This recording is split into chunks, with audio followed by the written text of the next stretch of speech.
excuse me, here we are ready to put the window back together and the door. So what you see here is the result of actually a couple of days worth of effort. This has been kind of a nightmare. As I went through the wrecking yard, I couldn't find a good window or door panel to replace the ones that I had. And I finally found a window that I thought was the right one. I got it, and when I got back here, it wasn't a perfect match. And the door panel was a similar deal. I found the best one I could find, and turns out that it's the wrong color down here, but I figured from side to side you're not hardly going to notice it. But more importantly, this cloth panel was wrong, and so I've had to take it apart. And this is something that happens when you're doing a low-buck restoration project.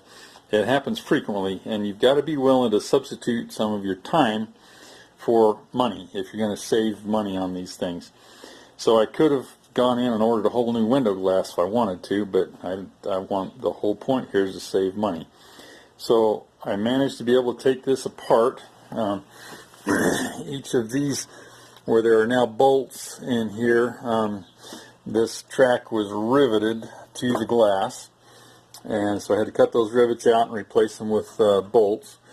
And then there's two of these deals here, and you can't see the other side, but it's got a pin on it, and one of those pins was broken off, and I had to take one of those out, and the ones I got on the new window from the wrecking yard weren't quite the same, and so I actually had to take this one right here and very carefully with a grinder cut it down and thin it out in depth this way, and just completely reshape it so that it would work. But I believe I finally got myself a window that's ready to function and go back in there.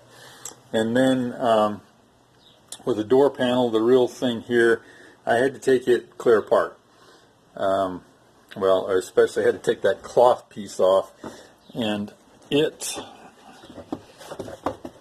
get her flipped around on the back here. I still have a couple things I need to do with it.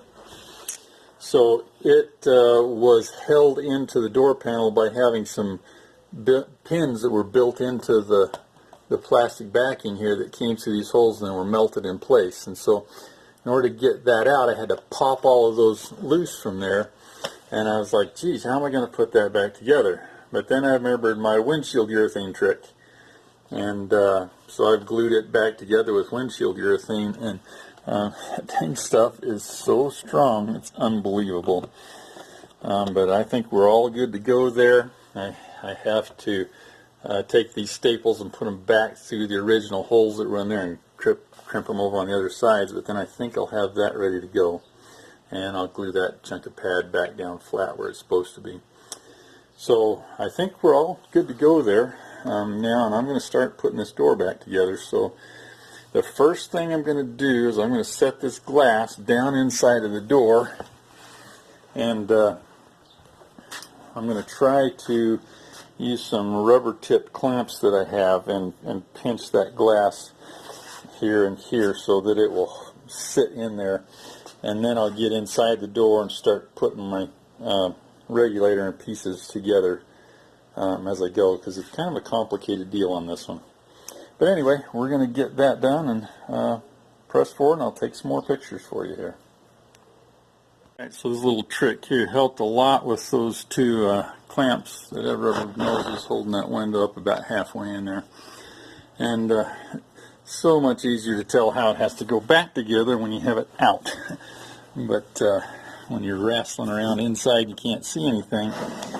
It's hard to tell. So anyway, there's two rollers on this regulator, and one of them is on an arm that pivots like this, and you have to have that arm over pivoted this way, so you stick its roller in first. Then you have to lift the window and that arm up and get it to where it's positioned in this angle. And then you have the fixed arm, which is tied to this roller right here. And it's its turn to go in next. And you have to get it into this track, and then you can shove everything farther back in there.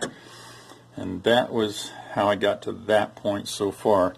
Next, I believe I have this short little track piece that goes in here and bolts into this hole and that hole. And I believe I've got to get it on the other white roller on the regulator and get it in place. And after that, I have this other piece of long track here, and I think I've got it upside down and backwards. So it needs to fasten on this roller right there that you can barely see, that black roller. Needs to slip into it by taking this bolt and this little plug out here, and then you get them on that, and then you get that into place back into these two holes or three holes here. And I think that will start to get us to where we've got all the tracks lined up, and it should be almost the point we can plug the wires back into that motor and make it work. And then, well, then we've got to get the motor back up, and it's got a hook that hooks in this hole, and then we have the 4 rivets again that have to go back in it to hold it in place. And that should have all the mechanism where it's ready to function. We'll probably have to adjust a little bit and things at that point, but that's where we're going from here. So we'll show you when we get that far. All right, finally got this glass in, and this is one of the more difficult ones I've ever done, honestly. So I think it kind of explained a couple things. This is not going to be the greatest how-to video. I'm sorry about that, but once we got the glass in there and I got the regulator started like I talked about, where I got the 2 rollers into that track that goes along the bottom of the window, that was kind of really the beginning point. Then the next thing I did was came down and put this little short chunk of track in that goes right here, and just all of these bolts got snugged up temporarily as I did this.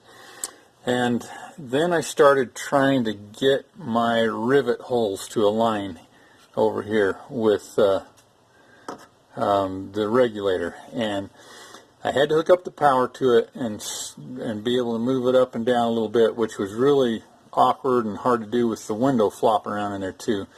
But you have to do that to get those holes lined up. And what I found is they send these factory rivets that we've talked about before to go in those holes, and that's all well and good, except they are the next size bigger than any rivet gun that almost anybody has. I think there's a big 2-handed professional rivet gun that does those, and I looked all over and couldn't find one. Finally gave up, and I was able, by putting each of them in with the regulator in a different position almost, I was able to finally get 4 bolts to go in there. And I had some bolts and nuts and washers to go on those. Yeah, they don't all match, I get that, but they're there and they'll hold. That's what I did. You might have that rivet gun or have access to it. Good for you, go for it.